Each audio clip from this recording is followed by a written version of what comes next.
Assalamualaikum warahmatullahi wabarakatuh.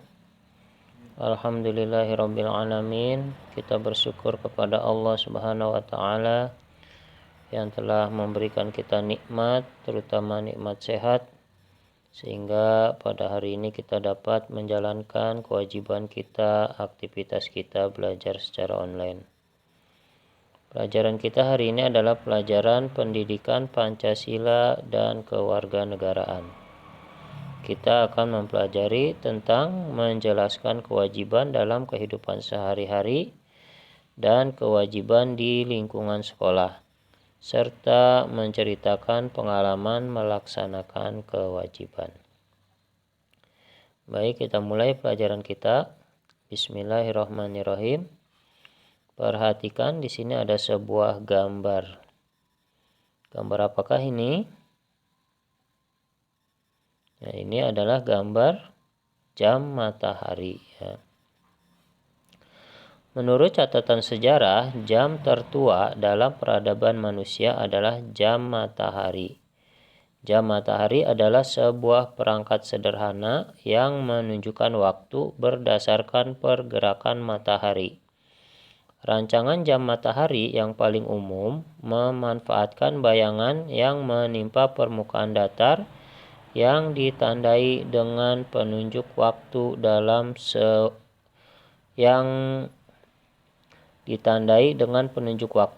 suatu hari. Ya. Jadi jam matahari ini ya menunjukkan waktu berdasarkan pergerakan matahari. Jadi ketika matahari bergerak, nah, maka bayangannya juga akan mengikuti bergerak. Nah, nanti bayangan tersebut akan menunjukkan waktu pada saat itu, ya. Nah, ini kaitannya dengan pelajaran yang akan kita pelajari, yaitu tentang hak dan kewajiban serta tanggung jawab. Ini kaitannya kita harus memanfaatkan tanggung jawab itu memanfaatkan waktu dengan sebaik-baiknya, ya. Melaksanakan kewajiban berdasarkan waktu dengan sebaik-baiknya, ya. Juga melakukan disiplin, ya, menjalankan tata tertib juga itu sesuai waktunya, ya. Jadi ini kaitannya dengan pelajaran yang akan kita pelajari, ya. Nah, baik, ini gambarnya yang tadi sudah kita lihat, ya, adalah gambar jam matahari, ya. Di situ ada bayangan, ya, yang ditunjukkan dari pergerakan sinar matahari, ya. Jadi matahari itu menyinari benda yang seperti tiang itu, ya. Nah, itu nanti dari sinar matahari itu nanti ada bayangannya. Nah, bayangannya ini akan mengikuti pergerakan matahari, ya, dan menunjukkan waktu pada saat itu, ya. Baik. Pelajaran kita yaitu menjelaskan kewajiban dalam kehidupan sehari-hari, ya. Salah satu fungsi jam adalah agar kita dapat jeli dalam mengatur waktu, ya. Jadi dengan jam kita bisa mengatur waktu kita, bisa mengetahui apa yang harus kita lakukan pada waktu tersebut, ya, pada saat itu apa yang harus kita lakukan, ya. Itu, ya. Jadi kalau kita kalau tidak ada jam, kita tidak mengetahui waktu, ya, kita juga tidak dapat menentukan apa yang mesti kita lakukan pada waktu itu, ya. Misalnya datang ke sekolah tepat waktu. Dengan kita datang ke sekolah tepat waktu, artinya kita sudah melaksanakan kewajiban dengan baik, ya. Nah, itu kalau kita tahu karena ada jam, kita dapat mengetahui kapan kita harus berangkat ke sekolah, ya, sehingga kita dapat datang ke sekolah tepat waktu, ya. Nah, dengan kita datang tepat waktu ke sekolah, itu berarti kita sudah melaksanakan kewajiban dengan baik, ya. Datang ke sekolah tepat waktu merupakan kewajiban setiap siswa di lingkungan sekolah, ya. Itu, ya. Selanjutnya, kewajiban adalah segala sesuatu yang harus kita kerjakan, ya. Itu pelajaran yang lalu sudah kita bahas tentang kewajiban ya, sedikit tentang arti kewajiban. Sebelum memperoleh hak, kita sebaiknya melaksanakan kewajiban dengan baik ya. Jadi kita laksanakan dulu kewajiban dengan baik, baru kemudian kita akan memperoleh apa yang menjadi hak kita itu. Kewajiban dan hak harus dilaksanakan dengan seimbang. Jika kita tidak melaksanakan kewajiban dengan baik, maka akan berpengaruh tidak baik pula terhadap diri kita dan orang lain. Nah, ini jadi kedua-duanya antara hak dan kewajiban itu harus dilaksanakan, harus dilakukan dengan seimbang ya. Kalau kita sudah melaksanakan kewajiban, maka kita akan mendapatkan hak apa yang menjadi hak kita ya. Nah, contohnya tadi datang ke sekolah tepat waktu itu ya. Nah, jika kita tidak datang tepat waktu ya, maka itu akan berpengaruh tidak baik terhadap diri kita juga terhadap orang lain ya. Diri kita akan tertinggal pelajaran ya. Ketika yang lain sudah memulai pelajaran, nah kita baru datang, maka kita akan ketinggalan ya. Nah, demikian juga orang lain ya.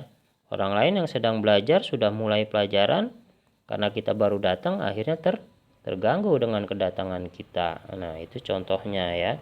Jadi kalau kewajiban kita tidak laksanakan dengan baik, maka pengaruhnya tidak baik terhadap diri kita dan orang lain ya. Untuk menjadi seorang penemu harus memiliki kemauan untuk bekerja keras.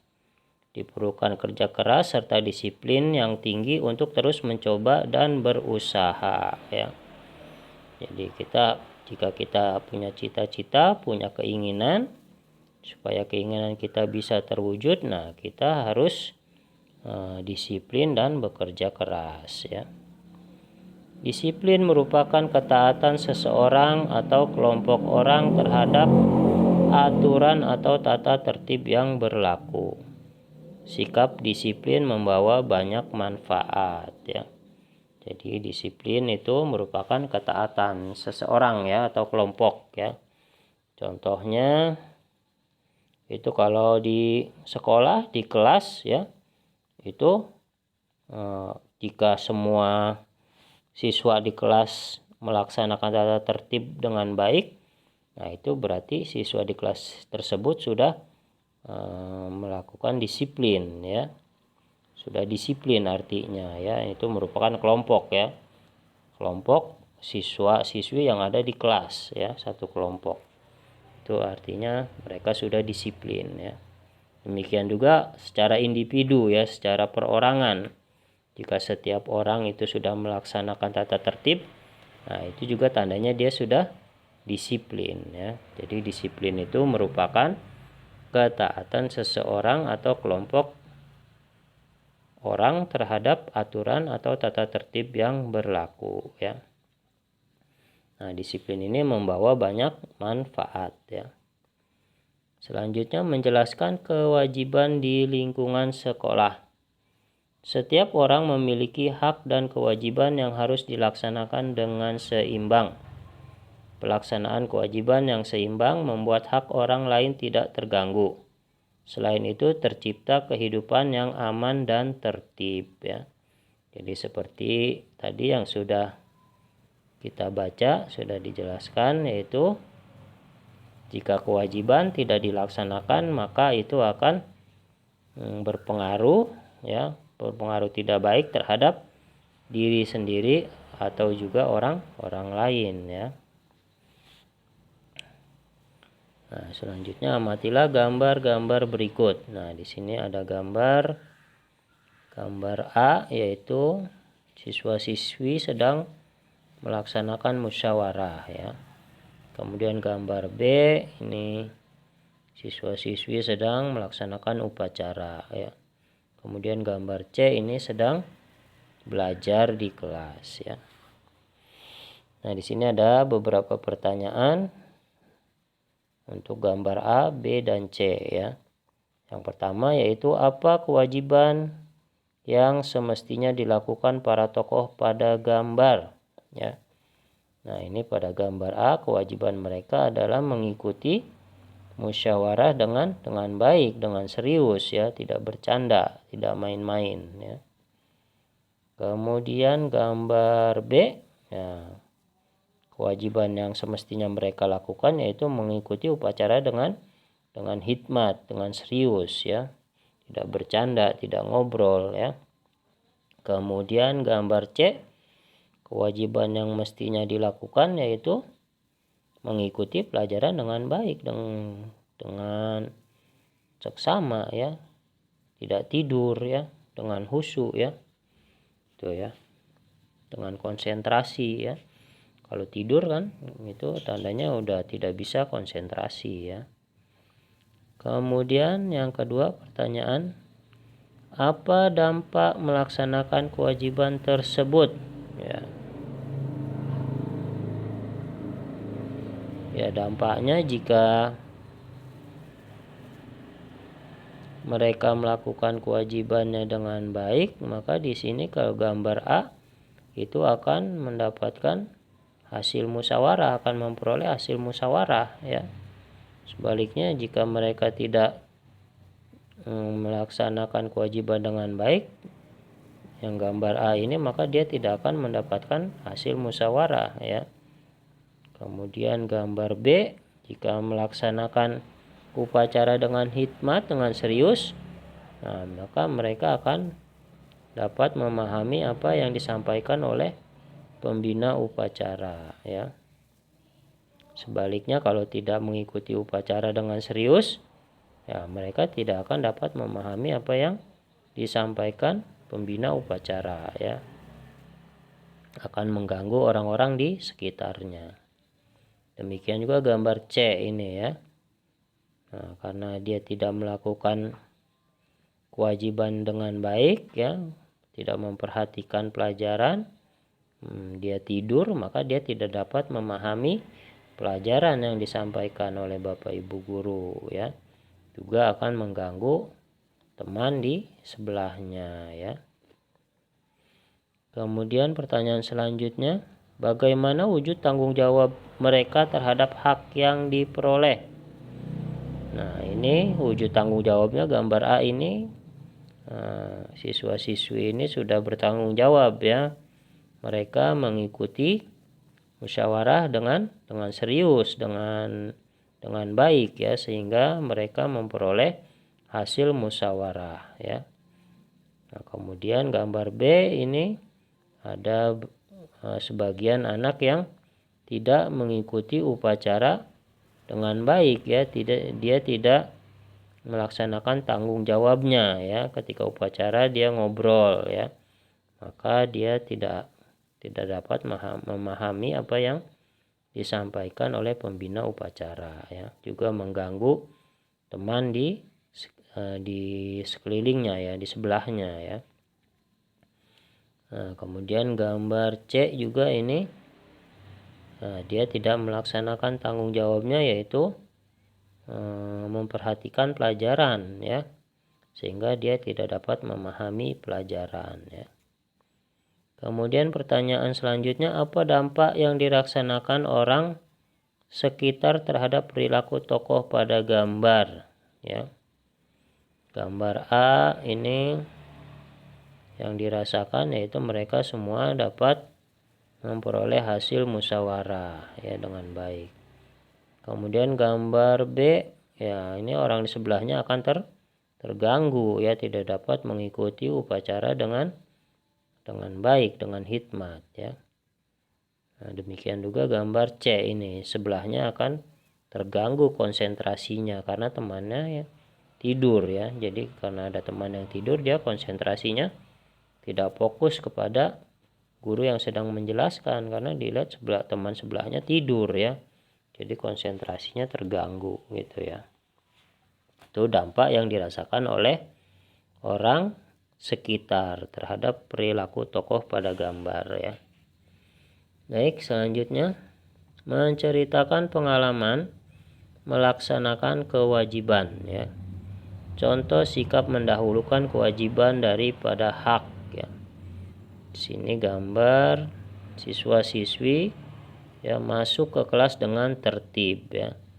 Jadi siswi ini melaksanakan kewajibannya masuk ke kelas, ke sekolah dengan tertib, maka dia akan mendapatkan haknya ya, mendapatkan rasa nyaman ya, tidak terganggu ya dengan teman-temannya. Tapi kalau ada temannya yang masuknya tidak tertib, nah itu otomatis pasti ada yang terganggu, tidak nyaman ya. Kemudian ini gambar kedua, izin dengan orang tua sebelum berangkat ke sekolah atau ketika hendak bepergian ya. Nah ini sebelum berangkat atau ketika akan pergi ke rumah teman misalnya mau main, itu kewajibannya harus minta izin ya. Nah kalau sudah minta izin maka akan mendapatkan haknya, misalnya dikasih bekal ya, atau dikasih uang saku ya untuk jajan ya, haknya. Tapi kalau tidak izin, tidak melaksanakan kewajiban, maka juga tidak akan mendapatkan haknya ya. Gambar selanjutnya itu membayar barang yang dibeli sesuai harga yang ditentukan ya. Jadi kalau sudah bayar sesuai harga maka akan mendapatkan barang yang dibeli ya. Juga akan mendapatkan pelayanan yang ramah ya, yang baik ya. Tapi kalau bayarnya tidak sesuai harga, maka penjual juga mungkin pelayanannya akan kurang baik misalnya, bisa jadi ya. Kemudian bekerja sama membersihkan lingkungan sekolah ya. Setelah melaksanakan kewajiban ya, membersihkan lingkungan sekolah, maka akan mendapatkan hak, yaitu mendapatkan lingkungan yang sehat dan nyaman ya. Nah itu contoh-contoh menjalankan kewajiban ya dan memperoleh haknya ya. Nah, selanjutnya ayo ceritakanlah pengalamanmu dalam melaksanakan kewajiban di lingkungan keluarga dan sekolah ya. Nah ini boleh kalian belajar ya, menulis ya, cerita tentang pengalaman melaksanakan kewajiban di lingkungan keluarga dan sekolah ya. Jadi kalau cara menulis sebuah teks itu sudah dipelajari dalam bahasa Indonesia, yaitu harus menggunakan kalimat yang efektif ya, yaitu kalimat yang sesuai dengan ejaan bahasa Indonesia yang baik ya, dan lain-lain ya. Jadi kalian bisa nanti kalian belajar membuat cerita itu ya, menulis cerita ya. Baik, selanjutnya di sini ada teks tentang hak dan tanggung jawab sebagai pelajar ya. Baik, akan Pak Burhan bacakan dulu ya. Hak dan tanggung jawab sebagai pelajar. Tony mendapat tugas dari sekolah untuk membuat tulisan tentang penemu dan penemuannya yang mengubah dunia. Saat ini Tony sudah duduk di kelas 6. Tahun depan, Tony akan menghadapi ujian untuk masuk SMP. Untuk mempersiapkan ujian tersebut, ibu membelikan buku-buku untuk Tony berlatih soal-soal ujian. Tony sangat senang menerima buku-buku tersebut. Buku-buku tersebut merupakan hak yang sudah semestinya Tony peroleh. Tony juga bertanggung jawab terhadap buku tersebut. Tony menjaga dan merawat buku dengan baik. Setiap selesai digunakan, Tony menyimpan buku tersebut di lemari agar tidak kotor. Ayah dan ibu senantiasa mengingatkan Tony untuk rajin belajar agar memperoleh nilai ujian bagus. Tony bersyukur dengan perhatian dan kasih sayang ayah dan ibu. Tony menuruti nasihat ayah dan ibu. Tony belajar tanpa perlu diingatkan. Saat ada waktu luang, Tony memanfaatkannya untuk belajar. Ayah dan ibu bangga terhadap Tony karena sudah bertanggung jawab terhadap hak-hak yang ia peroleh. Nah ini teks tentang hak dan tanggung jawab sebagai pelajar ya. Di sini pelajarnya dicontohkan yaitu Tony ya. Jadi kewajiban Tony ya, kalau menurut teks ini kewajiban Tony adalah menuruti nasihat ayah dan ibu atau taat kepada nasihat ayah dan ibu. Kemudian juga kewajiban Tony yaitu belajar ya, belajar tanpa perlu diingatkan ya. Jadi setiap ada waktu luang itu Tony memanfaatkan untuk belajar ya. Jadi kewajiban Tony yaitu menuruti nasihat ayah dan ibu, juga belajar ya. Jadi taat kepada orang tua dan belajar ya, itu kewajiban Tony ya.